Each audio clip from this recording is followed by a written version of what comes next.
At Professional Risk Management Services, our medical liability insurance program for psychiatrists and behavioral health group practices, the Psychiatrist Program, is designed to meet your needs throughout the various stages of your career. As a national psychiatry-specific program, a policy with PRMS can cover child and adolescent, forensic, early career, and military psychiatrists, as well as moonlighting residents and fellows, part-time practitioners, and telepsychiatrists. Learn more about how PRMS can protect you.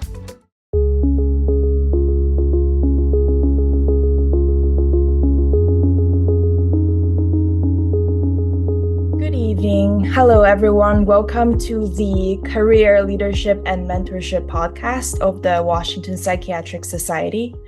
The purpose of this podcast is to connect local psychiatry residents to renowned psychiatrists in this area and to foster connection and community. My name is Jean. I am a PGY2 resident from St. Elizabeth's Hospital. And today I have the honor of speaking to Dr. Katherine May. Welcome, Dr. May. I will give a brief introduction.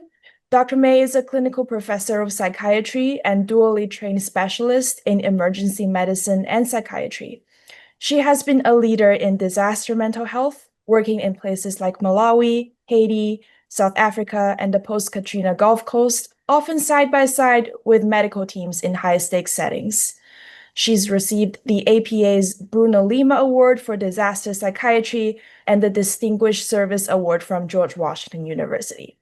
She is also a former president of the Washington Psychiatric Society. Today, I'm especially excited to speak to her, not only because of her incredible experiences, but also because she trained at St. Elizabeth's, where I'm currently a resident. So it feels like a little full circle to me. Please join me in welcoming Dr. May. Hi, Dr. May. How are you doing tonight? Just fine, thank you. It is indeed an honor to be asked to participate in this podcast series, and I'm grateful to Dr. Dietrich, Dr. Swarty, and Dr. Cox, who have really demonstrated creative and inventive leadership in the Washington Psychiatric Society. Thank you, Dr. May. To kick it off, before going to psychiatry, you did surgery, you also finished emergency medicine residency. What has drawn you to these two fields, and what eventually brought you back to psychiatry? Well, you could say that I took the scenic route through training. When I was in medical school, I wanted to be every rotation that I rotated through. I wanted to be an endocrinologist, a pediatric neurosurgeon, whatever rotation I was doing. And it was only 3 residencies later that I landed in psychiatry. I did a 3-month internship in internal medicine at the Washington VA, and then 3 years in general surgery at Maryland, and then a year of ER in Maryland, got boarded in ER. So 3 residencies later, I landed in psychiatry. So you probably want to know why I landed in psychiatry. Okay, so 3 years into the surgery residency, it was clear to me that I wasn't going to want to be up doing takebacks at 2 a.m. And by that time, I was already in psychoanalysis. So I thought, okay, what's my path forward here? Psychiatry really declared itself. And fortunately, when I decided, GW had matched for the year, but Cy Perlin said, please call my friend David Joseph at St. Elizabeth's. And I did. And that was a really important phone call. Sounds like it is. You mentioned that you went to psychoanalysis before joining psychiatry residency. That's actually an unusual route. What moment screams to you that I need to go into psychoanalysis? Well, I was familiar with psychoanalysis from my college years. I wrote my thesis on Erickson's stages of development in Faulkner's novels. So I guess if I had been really sharp, I would have picked up then that psychiatry might have been a good choice for me. Um, uh, it took a while to declare itself, but having the training and background in medicine has been really helpful and really determined some of my career path. That sounds super, super interesting. You have such a rich background. I am really curious about how your experience in surgery, emergency medicine, and also psychoanalytic studies have shaped your clinical approach in your practice in psychiatry. Well, I remember telling one of my psychoanalytic therapy supervisors in training, who asked a similar question. And I said, gee, I've really just traded general surgery for another kind of surgery, meaning that the approach is somewhat similar in that you're really looking inside. And that was very meaningful for me. Um, it probably has made me more interventionist. I'm quick to jump in. I want to fix things. Um, and it's certainly made me comfortable with psychopharmacology. That is a very interesting intersection between surgery and psychiatry because you mentioned a word interventional, while using psychoanalysis to do therapy on patients often require years and years of work, and oftentimes it is unsure if we have made an impact or what impacts we have made on the patient at all. How were you able to balance, the wish to make some impact and also tolerate the ambiguity? Okay, I had terrific supervision. And that made all the difference. Landing at St. Elizabeth's was one of the best things that happened to me. And I'll just, for example, my third year there, my final year of residency, I had 5 hours of psychoanalytic supervision a week. And that, might make some people groan. But, using rationalization as a defense, I thought, gee, at $120 an hour, they're paying me an extra $600 a week to be a resident. This is really terrific. So I took advantage of every hour of supervision I could get. And I really am greatly indebted to David Joseph, Jerry Post, and a slew of others. I would agree that St. Elizabeth's has also offered me great mentorship. Um, we are still like very emphasized on psychoanalytic studies and didactics as well. This is a great question to move on to our mentorship section. Sounds like you have received excellent mentorship at St. Elizabeth's Hospital. I am wondering if you have any advice for residents and early career psychiatrists. How and where do you find great mentors? Well, mentorship doesn't stop with residency. And when I finished my residency, I thought, oh, I would really love to have a part-time job with Department of Behavioral Health and a part-time private practice. I wanted to have kids. And they said, no, you have to be full-time. And then I thought, oh, I want to do psychoanalytic training. I've, been in psychoanalysis and I'm really interested in it. And they said, no, you have to do it full-time. And so I relied on my supervisors in residency to help me work my way through this. And I decided, okay, fine, I'm just going to go out in private practice. And as you can anticipate, private practice can be fairly lonely and a little scary. You're out there on your own. So I continued to pay for supervision with Dr. Joseph and Dr. Post for on and off for a couple of years. And so they were very strong mentors for me.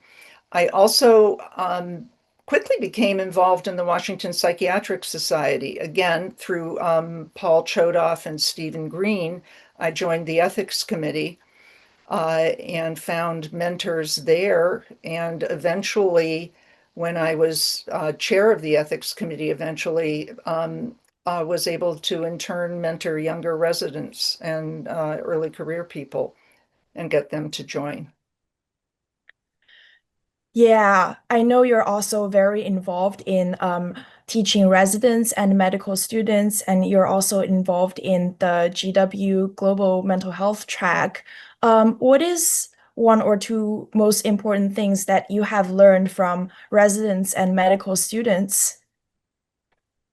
What have I learned from residents and medical students? They never cease to surprise me that I think I know where I'm headed with something, and they will bring in a different perspective, a new piece of information, because, how many decades out of training am I now?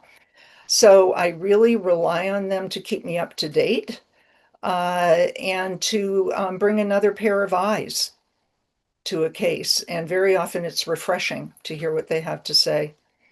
Um, can you give us an example, like a little piece of advice that you can pull from the back of your mind, or like a little story?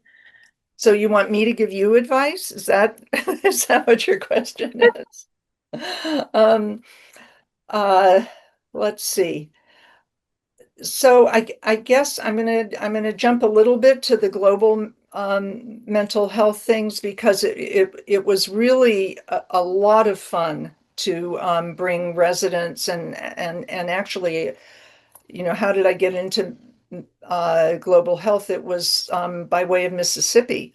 Going down there after Katrina, I was sitting in the bowels of the JW Marriott at an assembly meeting, not feeling very productive, and Jay Scully came in and said, "We need people to go to the Gulf Coast." And so I went down with the SAMHSA team, and I think Julia Frank came with me on one of those trips, uh, and um, and several residents. And then I was fortunate enough to take residents to KwaZulu-Natal, and to Greece for the Syrian migration, and to Iraq. A St. Elizabeth's resident went with me, and that was probably my most exciting teaching. I really enjoyed that. I believe your residents and students are also feeling really lucky to have you. You have traveled to quite a few countries and you have worked in high stakes settings, sometimes must be really stressful and under bad conditions. I'm wondering what is what is like one cultural or ethical challenge that you've had while you were engaging in disaster psychiatry work? Um, well, some of the cultural challenges are, language, right? You don't speak every language. Well, there are 17 different official languages in South Africa. No doctor speaks 17 languages. So you learn very quickly to work through interpreters. Um, and you learn very quickly not to bring your preconceived notions with you. That you really have to step back, open your eyes, open your ears, and resist any temptation to be judgmental. And for a cultural difference, in some populations, injections are suspect and frightening.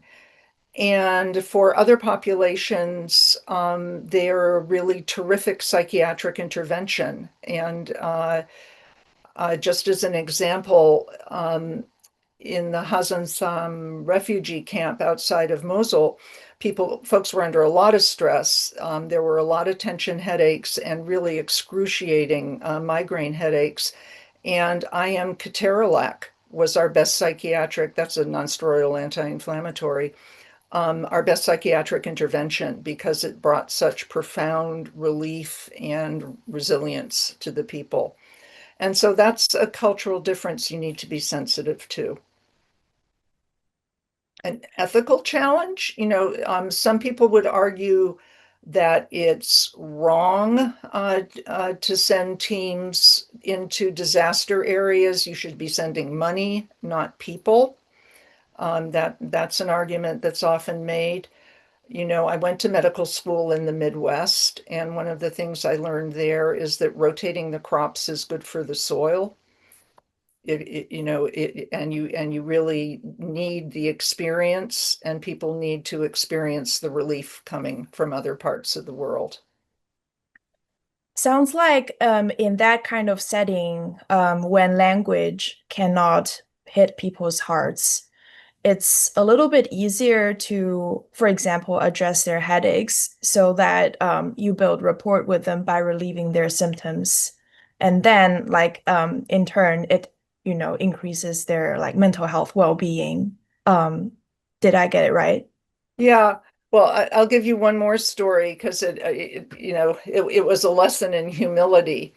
I was interviewing a family who had brought in their dad for a follow-up visit, and the dad had been given some antipsychotic medication by someone else a couple of months before I was there. And so I was going through a list of symptoms, do you hear voices? And I'm doing this through an interpreter. Yes. Oh, when do you hear the voices? At night. What voices are you hearing? I hear my ancestors.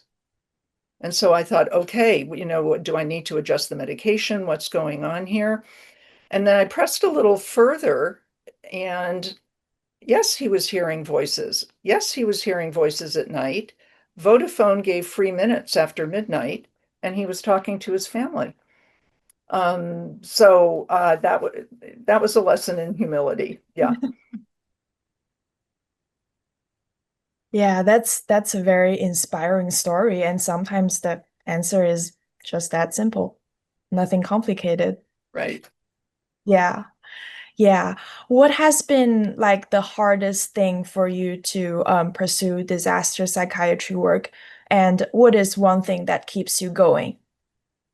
Well, actually, COVID stopped me going. The other thing that stopped me was age. I tried to volunteer during the Ebola um, uh, and got all the way through the interview. Yes, we really need you here. Let's fill out the forms. We got to birth date, and I said April 4th, 1953, and they went, "Oh, we can't use you. You're too old." They don't want to take someone who's over 60 and might be immunosuppressed by age into an active infectious environment. So between COVID and age, I've kind of backed off the global mental health, and that's been a loss. I miss it. I'm sorry to hear that. Um, But I'm also really glad that you are still doing a lot for younger generations that have interest in the global mental health field. For, let's say there's a resident who has interest in there but doesn't know where to start. Um, I'm going to ask you for a little bit advice again. Where do you suggest they start? Okay, so in Washington, D.C., you have a really terrific resource in GW's Global Mental Health Program. And uh, Alan Dyer and James Griffith really started that program maybe 2 decades ago, and have been successful sending both faculty members and residents to sites. Again, I took a resident to KwaZulu-Natal, several residents to Greece, and then to Mosul.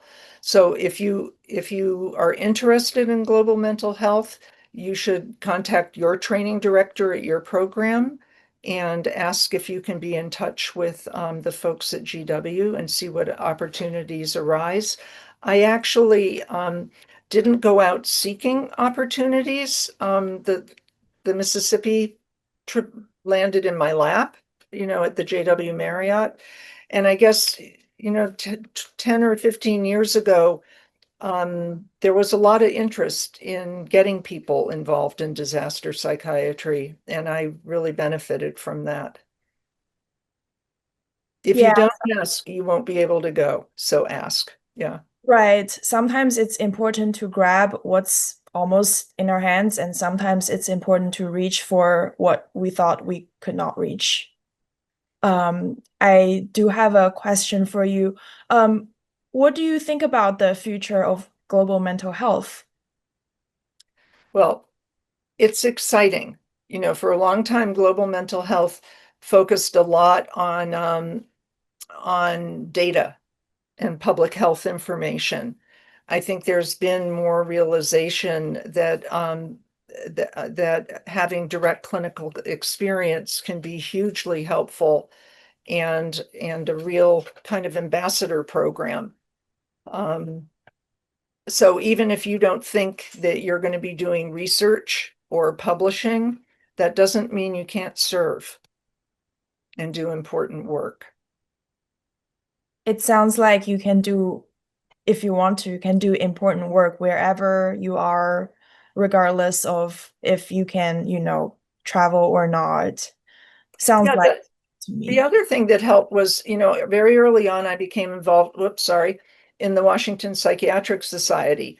And so I met a lot of people through WPS and the more people you know, the more people you talk to, the more opportunities arise. And collegial interaction is very important. That brings us to our leadership section. Um, Dr. May, it sounds like WPS has helped you quite a lot, and you have like in terms also given back to WPS a lot. Yeah, I gave them a lot of time. Okay. I guess I was president of WPS back in the early aughts, and have served on the ethics committee on and off for 3 decades. And then I also was chairman of the board of the Medical Society of the District of Columbia, and that was really helpful in terms of bringing psychiatry into contact with other medical disciplines and keeping the conversation going there. I think, the other thing is Zoom has been hugely helpful. I think that's something that COVID has taught us. Again, private practice can be very isolating, and it certainly was for the first decade or two that I was in practice. But with Zoom, you have an opportunity to keep up relationships with your peer groups.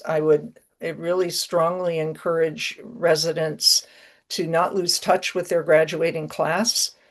If you can keep up those friendships through Zoom, that's extremely helpful.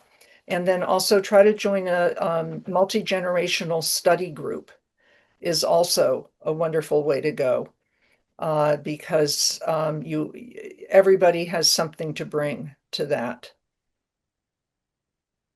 Dr. May, it sounds like you also engaged, no, not only did you engage in more formal leadership like WPS, you're also engaging in like more grassroots, such as peer groups and multi-generation study group. How do you find a balance between these two kinds of leadership?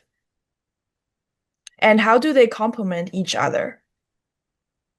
Okay, so the study groups and peer groups are much more informal and much less process oriented. Like WPS meetings or medical society meetings, you follow Robert's rules. It's a much more formal and slower process.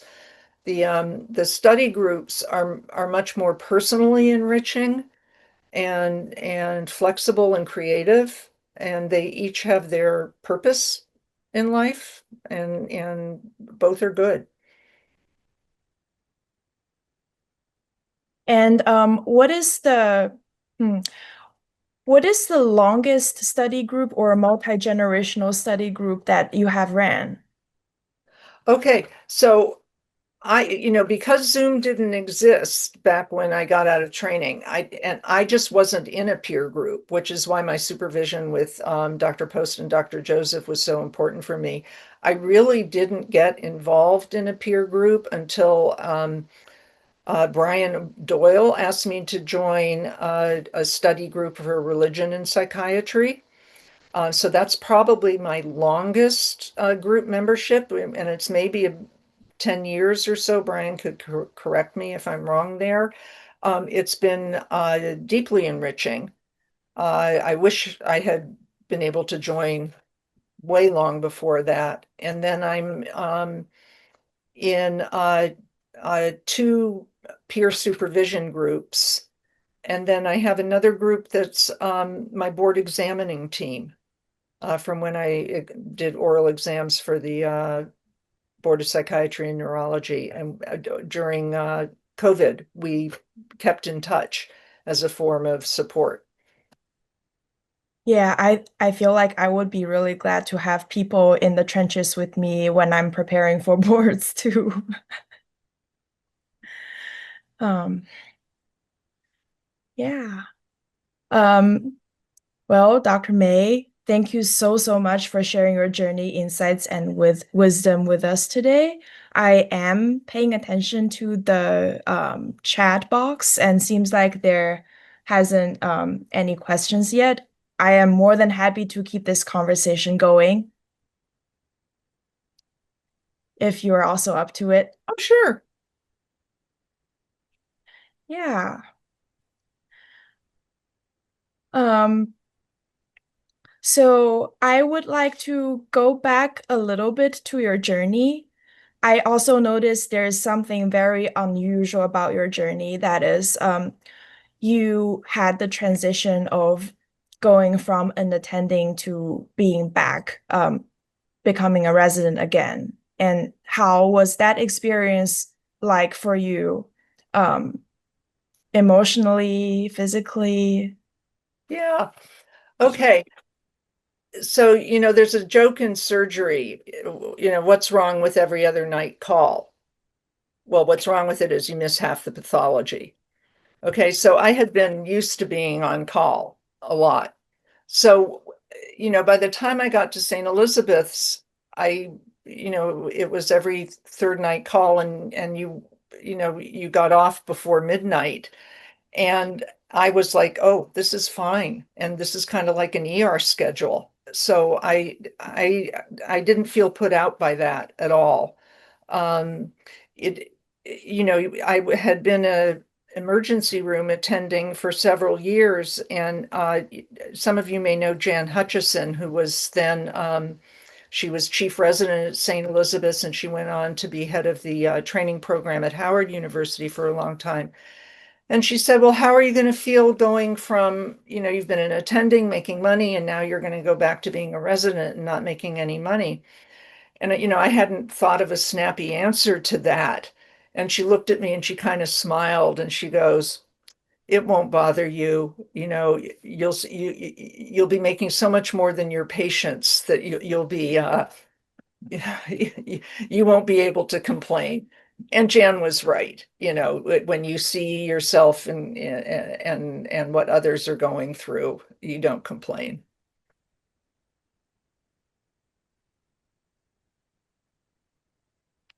And Jan was certainly a terrific mentor. I mean, both as chief resident and then, for countless Howard residents. Yeah. So Dr. May, you mentioned a figure that's like a great mentor in their chief residency. But mentorship, you also mentioned mentorship does not end at the graduation of residency. It also, I believe it can also start from very early stages of residency. And I believe early career psychiatrists and residents often suffer from like imposter syndrome, like, oh, I don't know this, I don't know that, I don't think I know enough.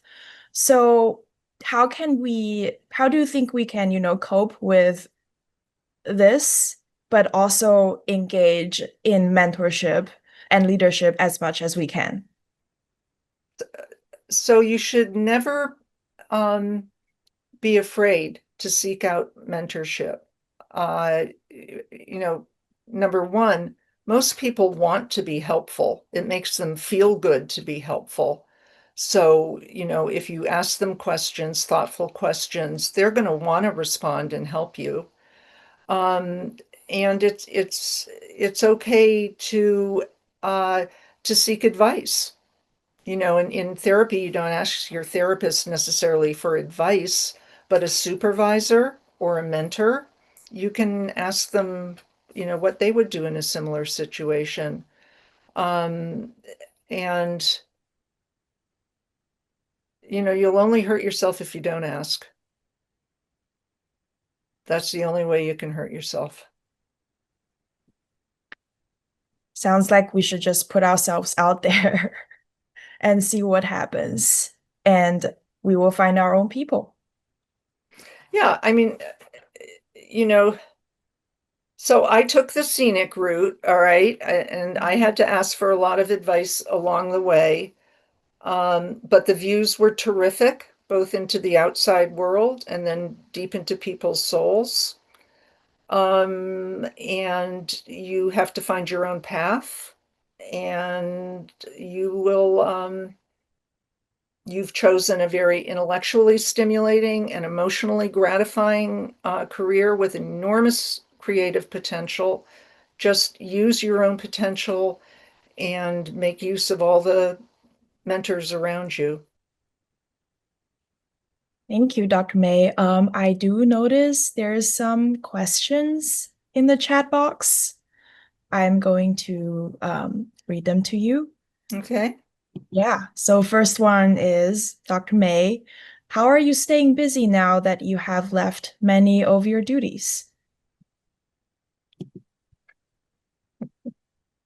Yeah.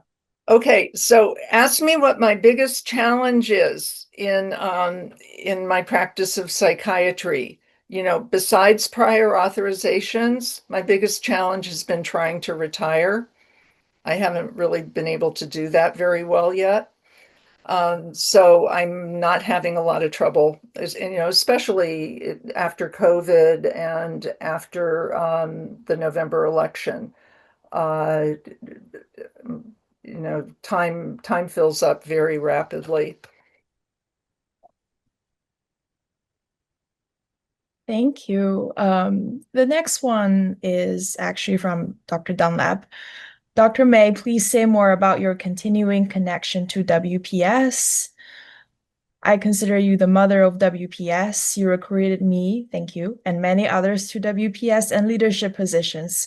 Please comment about your commitment in this way to WPS and APA, and why is it so important? Okay, WPS gave me a community. After private practice is lonely, and WPS really gave me a community, and a community of older psychiatrists who I could ask questions of very informally. It also gave me a lot of opportunities to gain practice in organizational psychiatry through being on the assembly of the APA, and on APA committees, audit committee, nominating committee. And it has been a source of rich friendships. Many of the people on this call tonight, I count as friends from WPS. I'll just name one because the name is in front of me, Jerry Perman. Okay, I would not have known Dr. Perman had I not been a member of WPS. Well, I do hope years after today, when I think about my experience in here, I can still find a few names that I can, just feel a warmth and, just contact anytime. I really hope I would be able to achieve that as well. Okay, next question. I've always admired your being a leader in psychiatry. What would you say about being a woman in psychiatry, not just in leadership roles? Oh, well, I think that across the arc of my career, things have changed a great deal in a positive way. It's really encouraging to see so many women in medicine in general and in psychiatry. I'll give you for an example. When I was a resident at St. Elizabeth's and I was pregnant when I delivered my first child, there was no maternity leave. I took 2 weeks of sick leave and personal leave and then unpaid leave. I don't think that happens anymore. I think so. That was just people weren't mean back then. It was just a time when nobody had really thought that through very well. So that's just a concrete example of something that's changed dramatically since I was a resident. And I think I'm trying to, Peggy Garrett was a woman psychoanalyst who was one of my supervisors, Dorothy Starr. These were the women who came before me and were very important and formative for me. Thank you, Dr. May. Next one is, did you speak about your volunteer international work today? I believe we pretty much covered that. Yeah.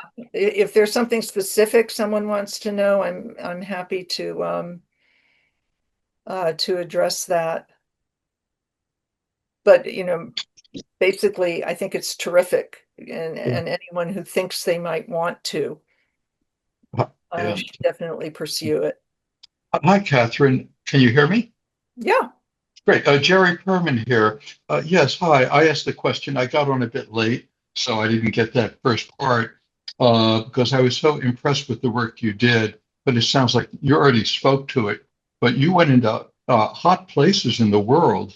I mean, following disasters, and it was just incredible to read about the work that you did and what you were doing. And my just heart went out to you. And I appreciate what you did. Thanks, Jerry. That was one of the advantages of being in private practice was, you make your own schedule. So I was able to go and, one of my opportunities, Alan Dyer called and said, they need someone in Greece. I can't go over right now. Could you go over? And following, I think I made 5 or 6 trips to Greece after that, and some of them with GW residents and Dr. Dyer and other faculty members, Zena Saliba. And Dr. Dyer put on a conference at the American Embassy in Greece for NGO workers, and it was really wonderful. Yeah, I remember him speaking about that. It might have been at the CW Grand Rounds a while back, for sure. And you spoke about the power of Zoom, and you may know that about 5 years ago when COVID came, I, like everybody else, went online on Zoom. And after 2 years, I closed my brick and mortar office, and then 2.5 years ago, relocated to California. So I'm in LA right now and conducting a 20-hour-a-week Zoom practice that's going so nicely.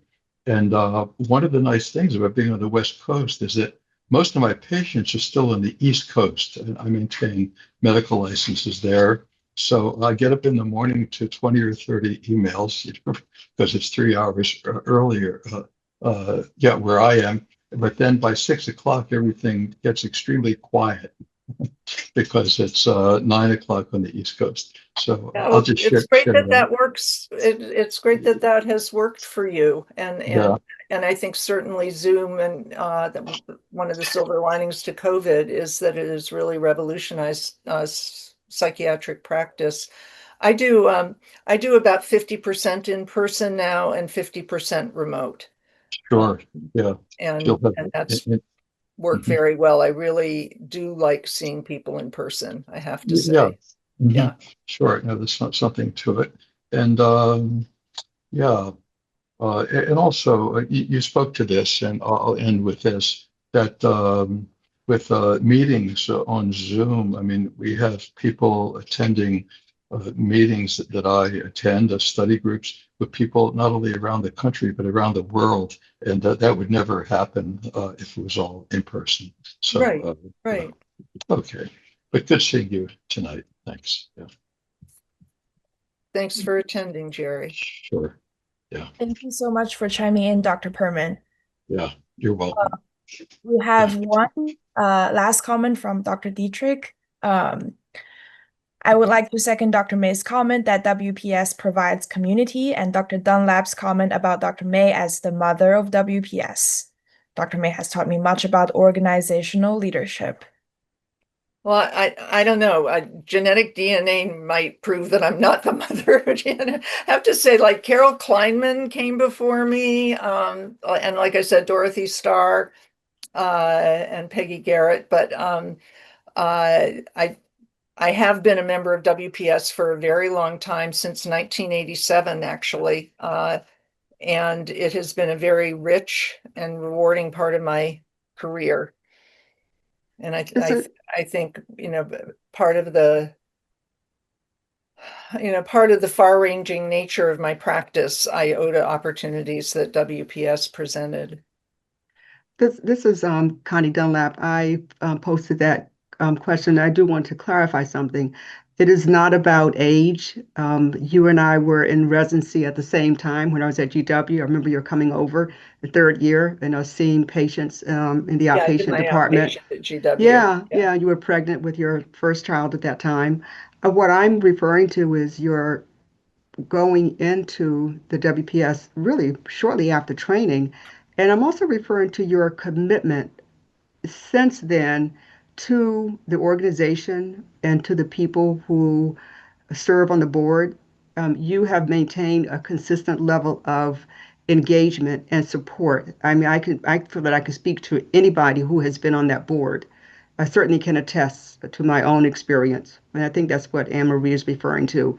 So I was trying to think of, like I was trying to think, should I even consider a different word? It's said in a very respectful and affectionate way. I do mean it that way. Yeah. I mean, you get out what you put in. You get out what you invest, and I don't regret any of the time I've invested in WPS.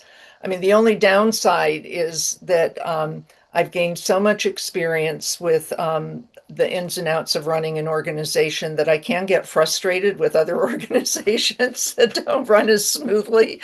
And I want to go, okay, no, this is how you do it. This is how you get it done. So that's a little bit of a challenge.